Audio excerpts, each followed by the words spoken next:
Muy buenas tardes, señoras y señores. Bienvenidos al atardecer de este jueves 14 de septiembre de 2023. Seguimos, como ya se podrán ustedes imaginar, dándole vueltas al gran asunto de estos días previos a la sesión de investidura de Alberto Núñez Feijóo, que será la antesala de la investidura buena, o por lo menos la que tiene posibilidades de ser buena. La de Feijóo no tiene ninguna, que será la de Pedro Sánchez. Y eso quiere decir que hoy tendremos que hablar de amnistía, una vez más. Tendremos que hablar de la manifestación que ha convocado para 3 días antes de la investidura de Feijóo el Partido Popular, y también de dos noticias que tienen mucho que ver con todo este asunto que nos ocupa y nos preocupa desde hace días, y que tienen una doble valoración si lo miramos desde el punto de vista de los independentistas. Para los independentistas hoy se ha producido una noticia buena y una noticia mala, y las dos tienen además aroma judicial. Hoy el Tribunal Supremo tenía que decidir si los indultos que concedió el Gobierno a los dos Jordis, dos de los personajes que participaron activamente en la convocatoria del referéndum ilegal del 1 de octubre del año 2017, estaban bien concedidos o no. Y la Sala de lo Contencioso Administrativo del Tribunal Supremo tenía que, en fin, proceder a esa deliberación. Lo ha hecho y ha llegado a una conclusión que naturalmente para los independentistas es buena, que es que ha desestimado los recursos contra esos indultos. No entra a valorar el fondo de la cuestión. Esto es una cosa que deberemos dejar muy clara. Es decir, los magistrados han dicho, qué lío, vamos a ir por un... perfectamente normal, no les estoy criticando, no estoy diciendo que hayan hecho nada que no debieran hacer. Estoy tratando de explicarles que es una manera de quitarse de encima el marrón de entrar a valorar el fondo de la cuestión. ¿Qué han dicho? Miren ustedes, las personas que recurrieron, o las instituciones que recurrieron, en concreto los partidos que recurrieron, no estaban legitimados para recurrir. Por lo tanto, les niego la legitimación y por lo tanto no tengo que entrar en el fondo de la cuestión. Sencillamente declaro que desestimo esos recursos. Señor Jordi Cuixart, por lo tanto, y Jordi Sánchez, pues ya pueden vivir mucho más tranquilos. Lo explica mejor que yo, en todo caso, Miguel Ángel Nieto. Buenas tardes. La sección quinta de la Sala de lo Contencioso Administrativo del Supremo ha acordado inadmitir por falta de legitimación 3 recursos presentados por Vox y 3 exdiputados autonómicos de Ciudadanos contra los indultos parciales acordados por el gobierno de Pedro Sánchez para el expresidente de la ANC Jordi Sánchez y el expresidente de Òmnium Cultural Jordi Cuixart. En el caso de los 2 recursos presentados por Vox que hoy examinaba la Sala, han sido inadmitidos por unanimidad. En el caso del presentado por los exparlamentarios de Ciudadanos, la Sala ha adoptado la decisión por mayoría. Ningún magistrado ha anunciado voto particular, pero el mismo puede formularse hasta el momento de la firma de las sentencias. Fuentes jurídicas consultadas por Libertad Digital sostienen que la utilización de la falta de legitimación por parte de la Sala para desestimar los recursos conllevará previsiblemente la confirmación de los indultos del resto de golpistas condenados. La sección quinta de la Sala de lo Contencioso Administrativo, que ha resuelto, está compuesta por los magistrados conservadores Wenceslao Lea y Fernando Román, los magistrados izquierdistas Ángela Rozamena y Ángeles Huet y por último el presidente en funciones de la Sala Tercera, Pablo Lucas, que ocupó el puesto de Carlos Lesmes tras su abstención en esta causa. Bueno, esta es la buena noticia para los independentistas, porque digamos esa espada de Damocles que había sobre su cabeza pues se despeja, y además esta argumentación que ha utilizado el Tribunal Supremo para estos 2 primeros indultos yo creo que ya sienta un precedente, de tal manera que si no están legitimados los que presentaron el recurso para estos 2, tampoco lo estarán para el resto. Por tanto, yo creo que conforme se vayan viendo estas cuestiones, terminaremos llegando a la misma conclusión. Por tanto, los indultos son inamovibles y ya no van a ser revocados por la única instancia que lo podía hacer, que era la Sala de lo Contencioso del Supremo. ¿Cuál es la noticia mala para los independentistas? Pues que hoy el exconsejero de Interior de la Generalitat, Miquel Puig, ha sido condenado a 4 años y medio de cárcel y 20 de inhabilitación por cometer un delito de prevaricación y otro de malversación al contratar a un sargento de los Mossos d'Esquadra para que escoltara al expresidente de la Generalitat, al fugado Puigdemont, durante su huida a Bélgica. ¿Y esto qué supone? Pues supone un horizonte penal que seguro que el señor Buch no le ha hecho absolutamente ninguna gracia. Leticia Barquín. Buenas tardes. 4 años y medio de cárcel y 9 de inhabilitación es la pena que la Audiencia de Barcelona ha impuesto a Miquel Buch, consejero de Interior del gobierno catalán, en tiempos de Quim Torra. La sentencia considera aprobada la malversación de fondos públicos, así como la prevaricación. El fallo también impone las mismas condenas a Lluís Escolà, el sargento de los Mossos, que ejercía de escolta del golpista Carles Puigdemont y que le ayudó a fugarse del país. En redes sociales, el secretario general de Junts, Jordi Turull, ha arremetido contra esta decisión judicial, señalando que se trata de una venganza y no de justicia. Bueno, pues esto nos lleva naturalmente a un paisaje que ya nos devuelve a lo que hemos estado viendo con detalle durante los últimos días, que es la amnistía. Es decir, ¿cuál ha sido la primera reacción de los independentistas cuando han conocido esta sentencia a Buch? Decir, bueno, pues ahora es más necesaria que nunca, ahora se ve por la vía de los hechos que la amnistía es necesaria. Y no podemos seguir soportando esta acción judicial contra las personas que trataron de sacar adelante el proceso independentista. Y esto es lo que nos devuelve el paisaje, insisto, que está siendo ya, en fin, prácticamente el denominador común informativo de los últimos días. El gobierno sigue, el gobierno y el partido que sustenta el gobierno, es decir, los miembros del gobierno y los militantes del Partido Socialista, siguen en una actitud de no desmentir que la amnistía está en sus planes, pero tampoco de admitir que están tramitando la ley. Entre otras cosas porque ellos se escudan diciendo que ahora es el momento de la investidura de Alberto Núñez Feijóo, que cuando llegue el momento de la investidura de Sánchez, pues ya veremos lo que pasa con la amnistía, etcétera. Pero hoy se han producido unas declaraciones que me parecen especialmente interesantes y al mismo tiempo, y perdonen mi petulancia, especialmente sonrojantes. Digo que perdonen mi petulancia porque quien las ha protagonizado es una doctora en Derecho Constitucional.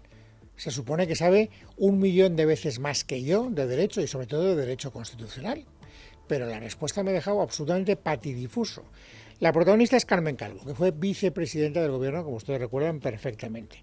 Ella, siendo vicepresidenta del Gobierno, se manifestó muchas veces contraria a la amnistía, porque decía que no cabía en la Constitución.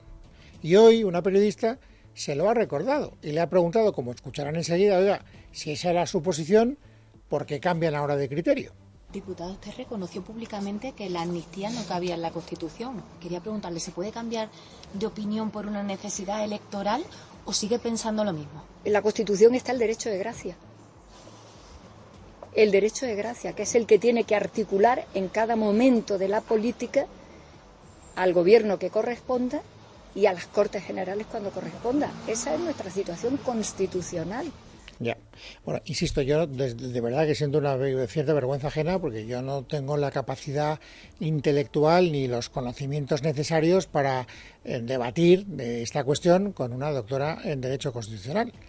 Pero fíjense, me siento capaz incluso de decirle a la señora Carmen Calvo que se haga revisar un poco la doctrina que ha sentado en estas declaraciones, porque el derecho de gracia, lo sabe cualquier persona, aunque no haya estudiado Derecho, como es mi caso, es el que ejerce el gobierno cuando se ha producido una sentencia. Hay una persona condenada.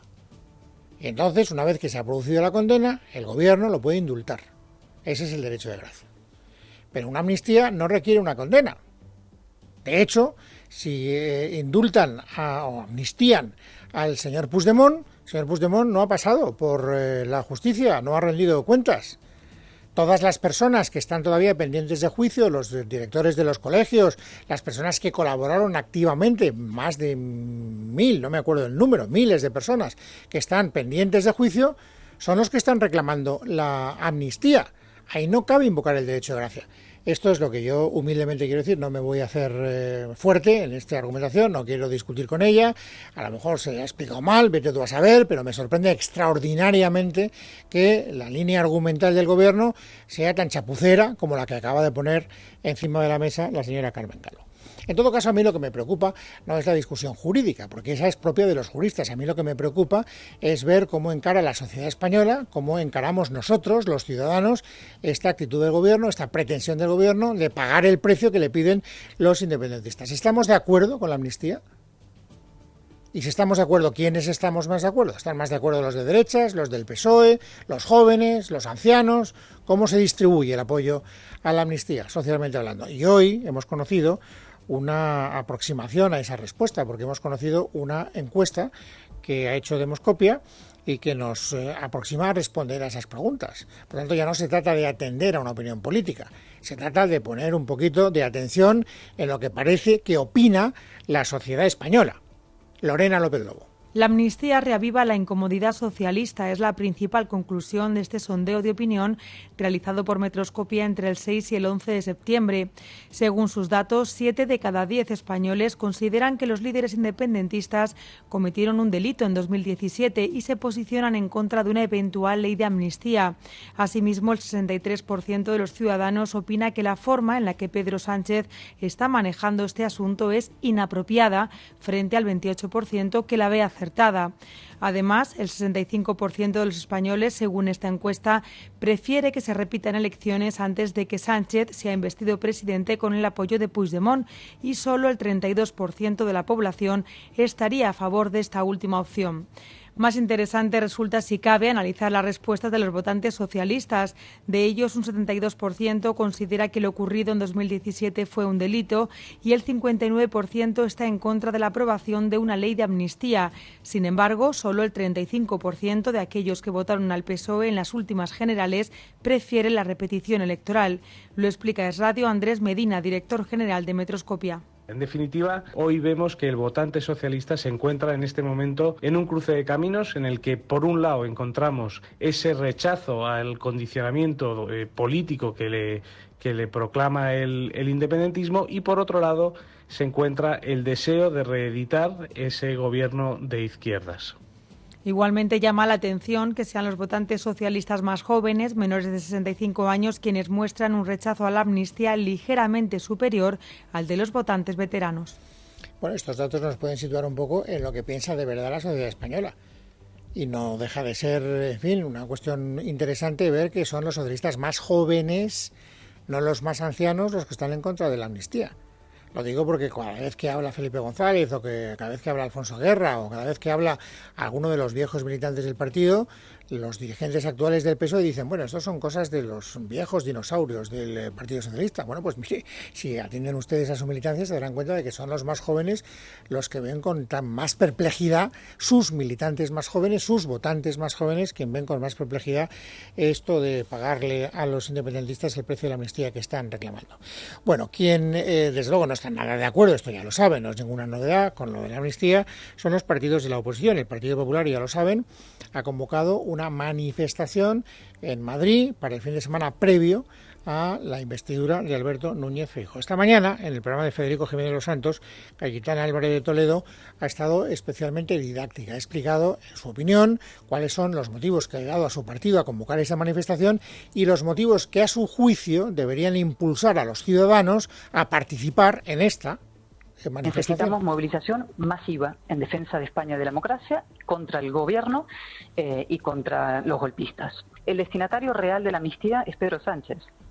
Y para eso necesitan convertir la mentira en verdad y la verdad en mentira, y hacer pasar a los demócratas por golpistas y a los golpistas por demócratas. Bueno, saben que hay una vieja no, porque todavía no ha pasado el tiempo suficiente para que esto envejezca, pero hay una polémica que ya lleva durando varios días a propósito de si el Partido Popular convocó esta movilización como consecuencia de las declaraciones de José María Aznar en uno de los actos de la Fundación FAES. Hoy le han preguntado al propio José María Aznar en la cadena COPE, le ha preguntado a Carlos Herrera si es verdad, es decir, si esta manifestación ha venido a rebufo de sus declaraciones, si en definitiva la convocó él, aunque fuera con mando de distancia. Respuesta de Aznar. Yo no convoco ninguna movilización, ni convoco ningún acto, ni convoco ningún mitin. Puedo convocar y organizar el Campus FAES, pero no convoco eso, ¿no? Segundo, no tiene que ver, el Partido Popular toma sus decisiones y esa decisión es una decisión tomada hace tiempo. Y me parece, por cierto, yo estoy totalmente de acuerdo, me parece muy bien esa decisión.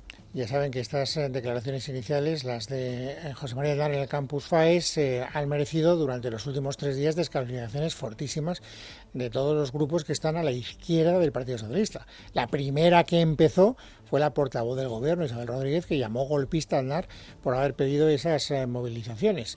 Y naturalmente hoy Carlos Herrera le ha preguntado a José María Aznar que cómo valora él esas descalificaciones y esas imputaciones de golpista. Respuesta de Aznar. Digamos, son las reacciones autocráticas propias de una autocracia que considera que todo aquel que no está de acuerdo con el que está en el gobierno, pues es antiespañol. ¿Significa esto que, digamos, se arrepienten los que arremeten contra Aznar? En absoluto, porque hoy han seguido esas arremetidas. Es verdad que el gobierno ya no utiliza el término golpista, la utilizó Isabel Rodríguez, pero ya no he vuelto a escuchar a ningún miembro del gobierno hablar en esos términos, tampoco algún dirigente cualificado del Partido Socialista, pero es verdad, hoy ha hablado, por ejemplo, Calviño, que es vicepresidenta del gobierno, y queda claro que con Aznar no quieren, pero vamos, absolutamente nada. Pues mire, sonroja escuchar a un expresidente del gobierno que justamente negoció amnistías, negoció todo lo que hiciera falta, hasta hablaba catalán en la intimidad para conseguir el gobierno, hablar en estos términos de la situación de nuestro país. Creo que hay personas que ya no están en la primera línea de la política, no solamente en el Partido Popular, que parece que no encuentran su sitio y que están constantemente tratando de dar lecciones. Y todavía más duro ha sido el portavoz, uno de los portavoces, porque hay varios, de Sumar, de Podemos dentro de Sumar. Yo tengo que hacerme con la nueva nomenclatura porque no crean ustedes que es fácil aclararse. Él se llama Javier Sánchez y habla así de José María Aznar. Aznar creemos que va a batir un récord, va a ser peor expresidente que presidente, que ya es decir. Creo que a estas alturas esperar que Aznar se comportara con un mínimo de dignidad democrática era mucho esperar, pero sus declaraciones son de máxima gravedad y revisten tintes golpistas.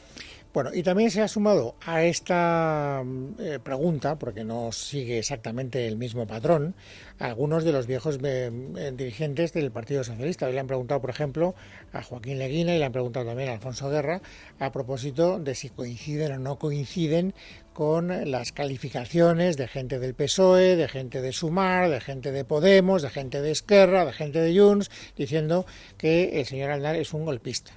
Guerra no ha querido, digamos, exculpar a Aznar, pero se ha dirigido al gobierno y le ha afeado la conducta por haber insultado en esos términos a José María Aznar. Y la respuesta que le han dado desde la portavocía del gobierno es que yo no sé, además un gobierno tiene la obligación de enfriar cuando la situación política está muy caliente. Si además la va a calentar, es muy complicado. No quiere defender al Partido Popular. Sí lo ha querido defender, sin embargo, fíjense, Joaquín Leguina. Joaquín Leguina hoy ha estado en Antena 3 y le han preguntado a quién votó y por qué. Respuesta. A la hora de votar, porque usted ya ha dicho que no ha votado al Partido Socialista, ¿le puedo preguntar a quién ha votado? Sí, a Feijóo. ¿Ah? Porque a mí me han quitado la militancia, es decir, me han quitado la obligación de votar al PSOE. Entonces he votado a quien me parecía el mejor o lo menos malo. Luego añade que además el Partido Popular es un partido que respeta la Constitución, a diferencia de lo que hace su ex partido. Él mismo lo recuerda, a mí me han echado de la militancia. Y por cierto, ya no es el único ilustre militante socialista que ha sido expulsado del partido, porque hace muy pocos minutos acabamos de conocer la noticia de que el PSOE ha expulsado del partido a Nicolás Redondo Terreros. Ha dicho que por reiterado menosprecio a las siglas del Partido Socialista Obrero Español. Por tanto, el señor Redondo Terreros ya no es, porque así lo ha decidido la cúpula del partido, militante del PSOE. Esto por lo que respecta a la gran polémica de la amnistía en ciernes. Y luego está la otra cuestión, que es la manifestación que ha convocado el Partido Popular, y también sobre esto se han producido hoy nuevas declaraciones. Toda la izquierda, aquí no hay ningún tipo de excepción, considera que el Partido Popular pues está utilizando esto como cortina de humo o está utilizando esto de manera torticera. Es más, Félix Bolaños, el ministro de la Presidencia, ha dicho que con esta convocatoria lo que hace el señor Feijóo es reconocer que va a perder la investidura. Sabedores como son de cuál es el resultado que tendrán en la investidura, lo que están haciendo es hacer oposición ya de antemano. Hacer oposición con manifestaciones preventivas que, ya les digo, no van a ninguna parte. Y también en Como Podem Aina Vidal ha hablado de este asunto en términos muy parecidos. Lo que ha dicho Aina Vidal, lo escucharán enseguida, es que esta convocatoria del PP no es otra cosa que una cortina de humo.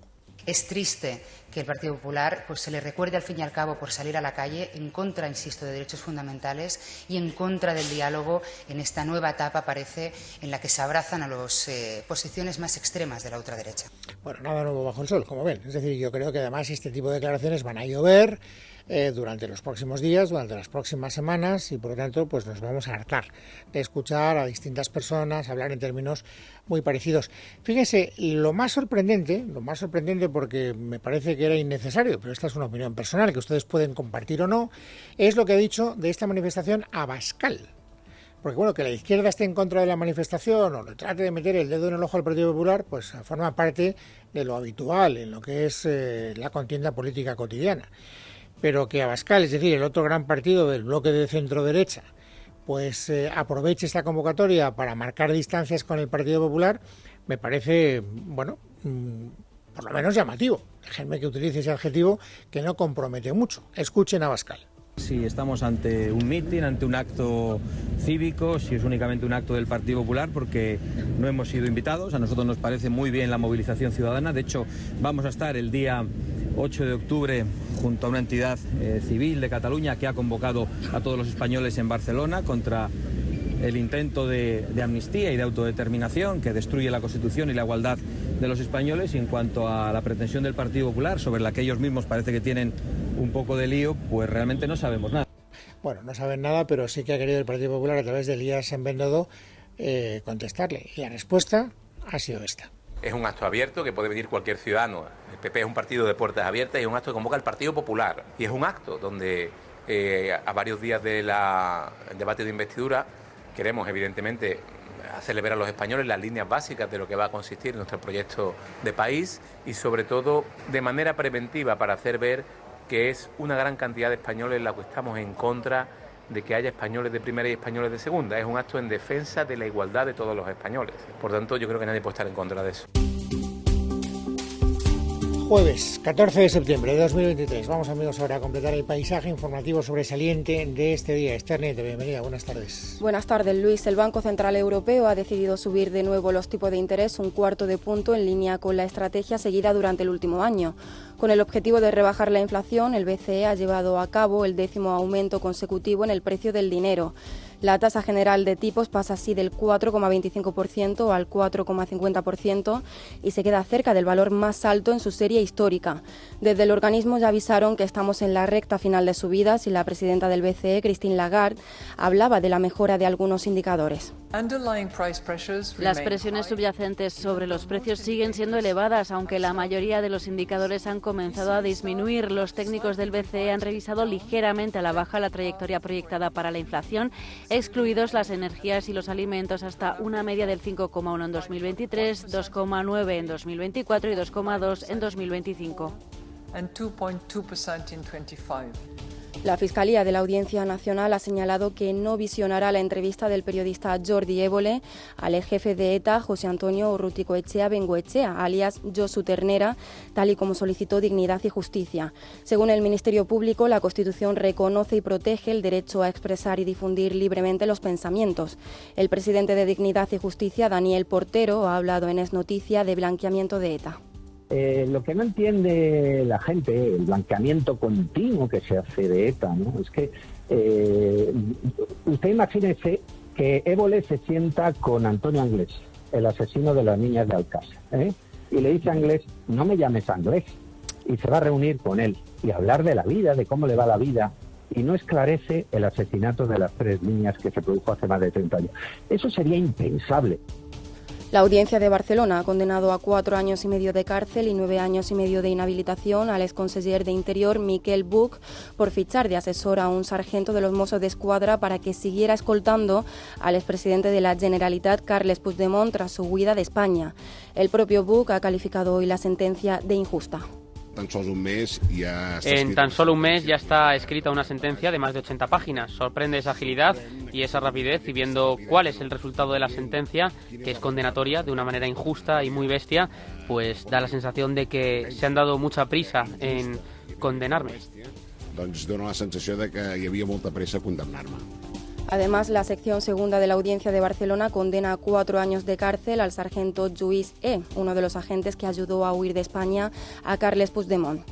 Y Podemos ha estrenado su nuevo papel en el Congreso de los Diputados y lo ha hecho con varias exigencias a Sumar. Los morados han pedido a Yolanda Díaz tener visibilidad en el grupo parlamentario y poder actuar con autonomía política.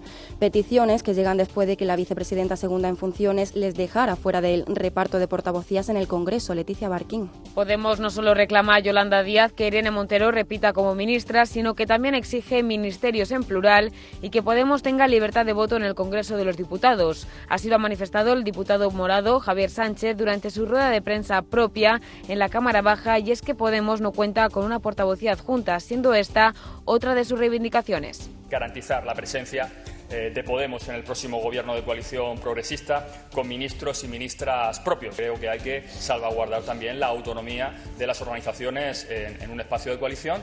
Desde Sumar restan importancia a las reclamaciones de Podemos. Marta Lois. No toca, no es momento de estar hablando de ministerios, no es momento de estar hablando en este sentido de personas.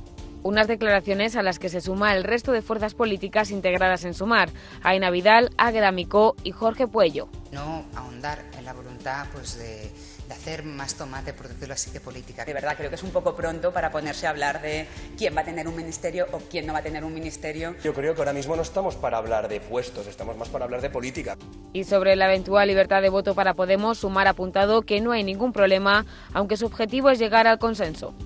La portavoz de Vox en el Congreso, Pepa Millán, ha rechazado este jueves las declaraciones de la presidenta de Extremadura, María Guardiola, sobre la escasa relación de ambas formaciones en esta autonomía, amagando con la posibilidad de retirarle su apoyo si no rectifican. Maite Loureiro. María Guardiola vuelve a levantar polémica al dejar entrever el poco trato que tiene con su socio de gobierno, Vox, al que, recordamos, atacó duramente antes de pactar con ellos. En una entrevista en el Hoy de Extremadura, respondía de esta forma al ser preguntada por la relación que mantiene con este partido. Mi relación con Vox ahora mismo es escasa o ninguna, porque estoy centrada en trabajar, en gestionar y en sacar adelante todas las cuestiones que nos hemos encontrado que estaban bastante paralizadas, y en poner en marcha esta maquinaria que es muy grande, esta administración. La relación con Vox entiendo que será en el Parlamento. Nosotros ya hemos empezado desde el primer momento a dar cumplimiento a ese acuerdo de gobernabilidad y a nuestro programa político, y en eso estoy centrada. Unas palabras que han provocado malestar en la formación de Abascal, que, según ha dicho la portavoz parlamentaria Pepa Millán durante su estreno en el Congreso, puede provocar incluso la caída del gobierno extremeño. Tendrá que rectificar, porque si no, de lo contrario, lo que va a tener es un gobierno débil, o puede ser que directamente no tenga gobierno. Vox exige una rectificación que de momento no se ha producido, elevando así la tensión entre ambos partidos justo a unos días de que tenga lugar la investidura de Alberto Núñez Feijóo. Ante la escalada de precio del aceite de oliva, el ministro de Consumo en funciones, Alberto Garzón, ha llamado a las empresas a cumplir con la ley y ha avisado de la posibilidad de intervenir los precios del aceite. Preguntada también por este asunto, la vicepresidenta primera, Nadia Calviño, ha dicho que no les consta que se esté especulando en la distribución del aceite. No, no nos consta, y si así fuese, pues claro, habría que tomar medidas. A ver si la lluvia que está cayendo ahora justamente nos permite tener una perspectiva más positiva para el futuro, pero ya le digo que ese tema de gestión de stocks es el que explica que pueda haber precios distintos en distintos establecimientos en España y fuera de España, y de todas formas sí procede, por supuesto, y como siempre lo hago, apelar a la responsabilidad de toda la cadena de valor para que ayudemos y aliviemos la situación de las familias. Y la policía ha detenido en Alicante a una anciana de 81 años y a su hijo de 40, ambos de nacionalidad argelina, como presuntos autores del asesinato de un joven compatriota suyo de 18 años de edad, Juan Enrique Monjor. Agentes de la Policía Nacional han detenido a una anciana de 81 años y a su hijo de 40 como presuntos autores del asesinato de un joven de 18 años de edad, que secuestraron y torturaron durante 15 horas, ensañándose con él hasta dejarle prácticamente sin vida. falleciendo un día después en el Hospital General. El posible móvil del crimen reside en la extorsión a la familia del fallecido, a quienes enviaron fotos y vídeos de su familiar mientras le torturaban, exigiéndoles un pago de 300.000 euros a cambio de soltarle. Los hechos ocurrían el pasado 7 de septiembre con el lamentable resultado de esta persona fallecida, y el caso ha sido esclarecido en tiempo récord por la Policía Nacional de Alicante gracias a la coordinación policial entre sus distintas unidades del servicio en la ciudad y la rápida puesta en funcionamiento de los protocolos establecidos en materia de delitos violentos.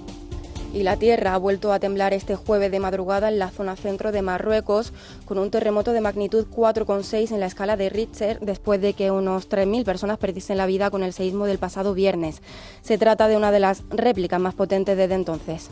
Y a partir de mañana el tiempo se complicará por la formación de una borrasca fría aislada asociada a una dana.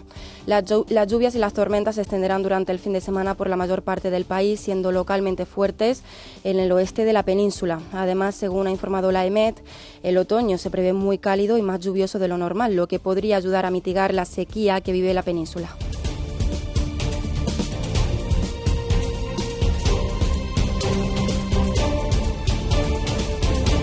En casa de Herrero, Es Radio.